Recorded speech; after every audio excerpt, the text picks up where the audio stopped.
ओम साईं राम। गुल 22। बाला साहब मीरकर ऐं अमीर शक्कर जी कथा। परमात्मा ऐं परमात्मा जे संतनि जी शक्ति जो वर्णन करणु शेषनाग जी ताक़त खां बि ॿाहिरि आहे। परमात्मा जे भक्तनि संतनि जे चरणनि जो सहारो ऐं संदसि ध्यानु करण ई सवले में सवलो ऐं ॿिए पके में पको साधन ॿुधायो वियो आहे। पूर्णिमा खां पोइ कृष्ण पक्ष में चंड जूं कलाऊं रोज़ बरोज़ घटिबियूं वेंदियूं आहिनि ऐं रोशनी पिणु ढिली थींदी वेंदी आहे। तव्हांजो उमास जे ॾींहुं चंडु सफ़ा ग़ाइबु थी वेंदो आहे ऐं चौधारी ऊंदे ई ऊंदे छांइजी वेंदी आहे। पर जॾहिं शुक्ल पक्ष चालू थींदो आहे त चंड जे दर्शन करण लाइ माण्हू वाझाईंदा आहिनि ऐं ॾाढे ध्यान सां चंड जी रेखा वणनि जे टारियुनि या कंहिं ओट जे सहारे सां ॾिसी ॾाढो ख़ुशि थींदा आहिनि। तीअं संतनि जे दर्शन करण लाइ भक्तनि जे मन में पिणु उल्हास ऐं आनंद पैदा थींदो आहे। साॻी तरह साईं बाबा बि कॾहिं कॾहिं मौन जो वॾो विर्तु रखी ॻाल्हाइणु सफ़ा बंदि करे छॾींदा हुआ। कॾहिं वरी चैतन्य रूप में आनंद मूर्ति बणिजी भक्तनि जे विच में शोभिया ॾेई दर्शान ॿुधाईंदा रहंदा हुआ। कॾहिं सरल ऐं सादे स्वभाव में त कॾहिं क्रोधी रूप में धारण कंदा हुआ। कॾहिं सिर्फ़ु ॿिनि लफ़्ज़नि में प्रवचन ख़तमु कंदा हुआ त कॾहिं कलाकनि जा कलाक पिया प्रवचन हलंदो हो। मतिलबु त चंड जे कलाउनि वांगुरु संदनि लीलाउनि में फेरो पियो ईंदो हो।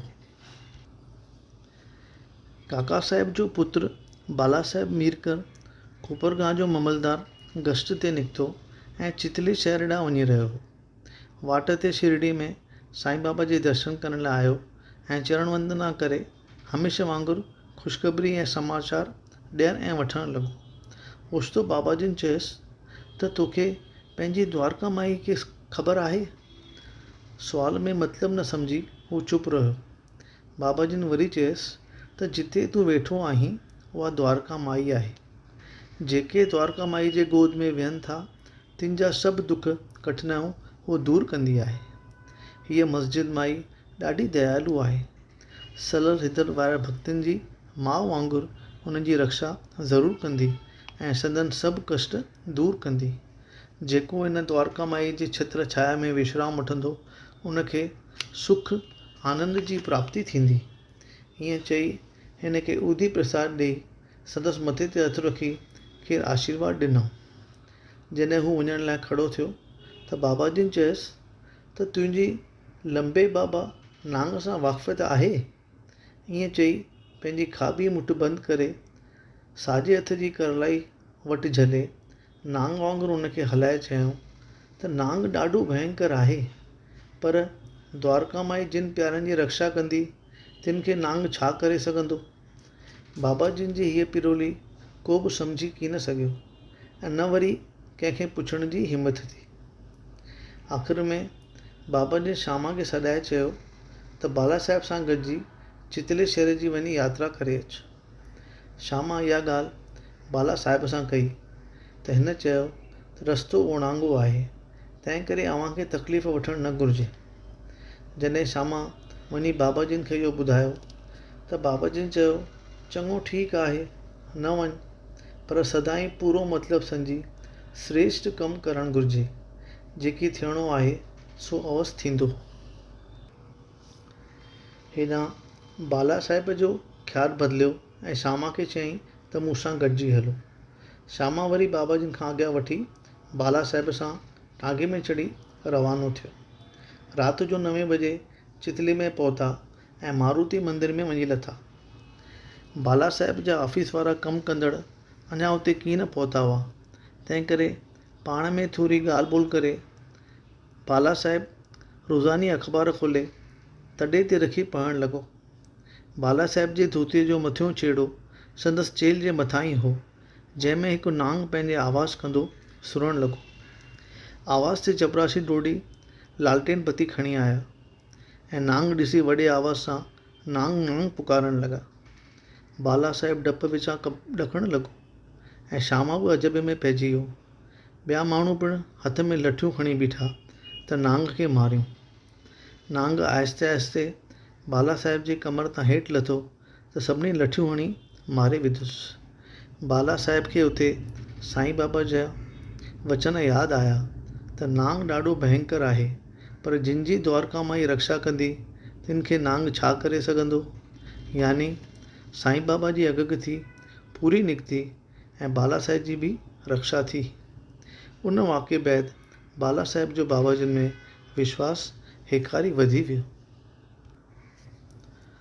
जोशी जी अगकथी ग़लति ऐं बाबा जिन जा वचन सत। शिरडी में रहंदे बापू साहिब ॿूठी खे नाना साहिब डेंगले हिकु जोशी चयो त अॼोको ॾींहुं तुंहिंजे वास्ते नहायत अशुभ आहे ऐं तुंहिंजे हयाती खे ख़तरो आहे।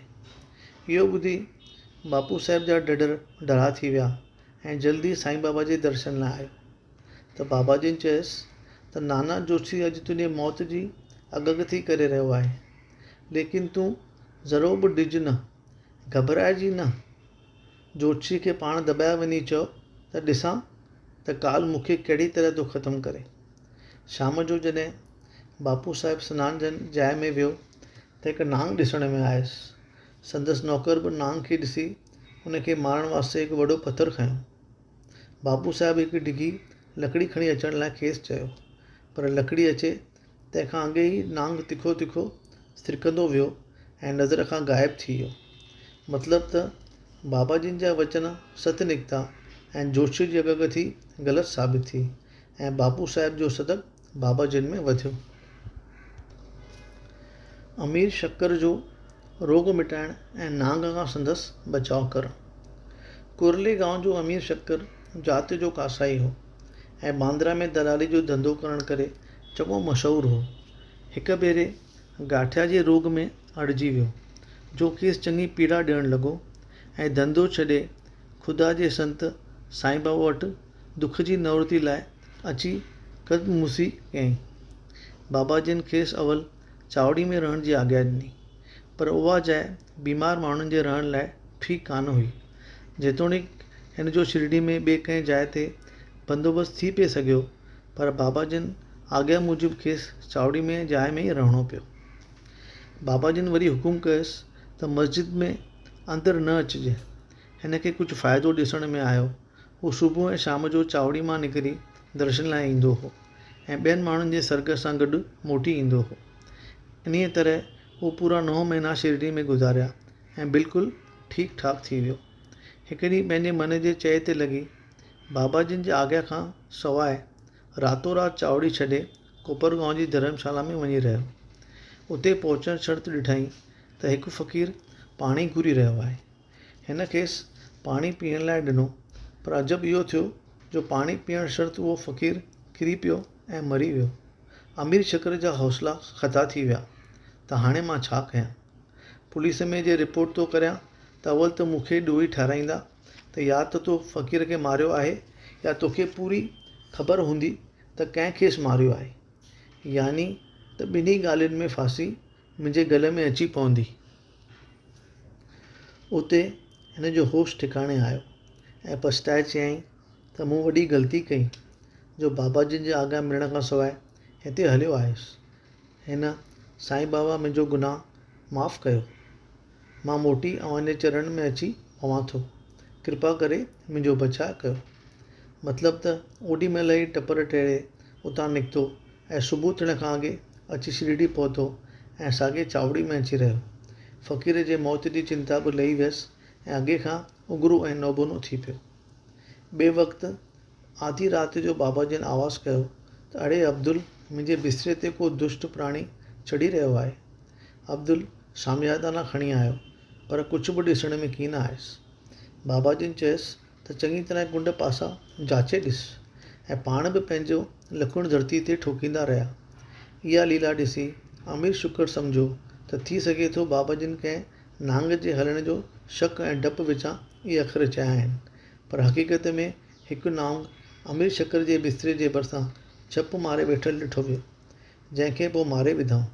उन्हीअ प्रकार बाबा जिन वक़्याती सूचना ऐं चिता ॾेई अमीर शक्कर जी जान बचाई। हेमाड पंथ जो सवाल त विछू ऐं नांग खे मारणु खपे या न। बाबा जी आज्ञा अनुसार काका साहिब दीक्षित हर रोज़ पंहिंजे गुरु श्री एकनाथ महाराज जी टीका कयल भागवत ऐं भावर अर्थ रामायण जो पाठ कंदो हो, जो सभु सत्संगती वेही ॿुधंदा हुआ। हिकु भेरे हेमाड पंथ बि पाठ ऐं कथा ॿुधी रहियो हो त पंहिंजे माता जे चवण ते हनुमान कीअं श्री रामचंद्र जी महानता जी परीक्षा वरिती। शुभ श्रोता हेमाड पंथ समेत अहिड़ी ध्यान में मगन हुआ जो हेमाड पंथ जे मथां हिकु विछूं अची किरियो ऐं संदसि साॼे कुल्हे ते वेही रहियो त खेसि को बि पतो की न पियो, पर ईश्वर जी प्रेरणा सां संदसि नज़र वञी विछूं ते पई, जो अहिड़ी तरह शांत में वेठो हो ॼण त कथा ॿुधी रहियो आहे।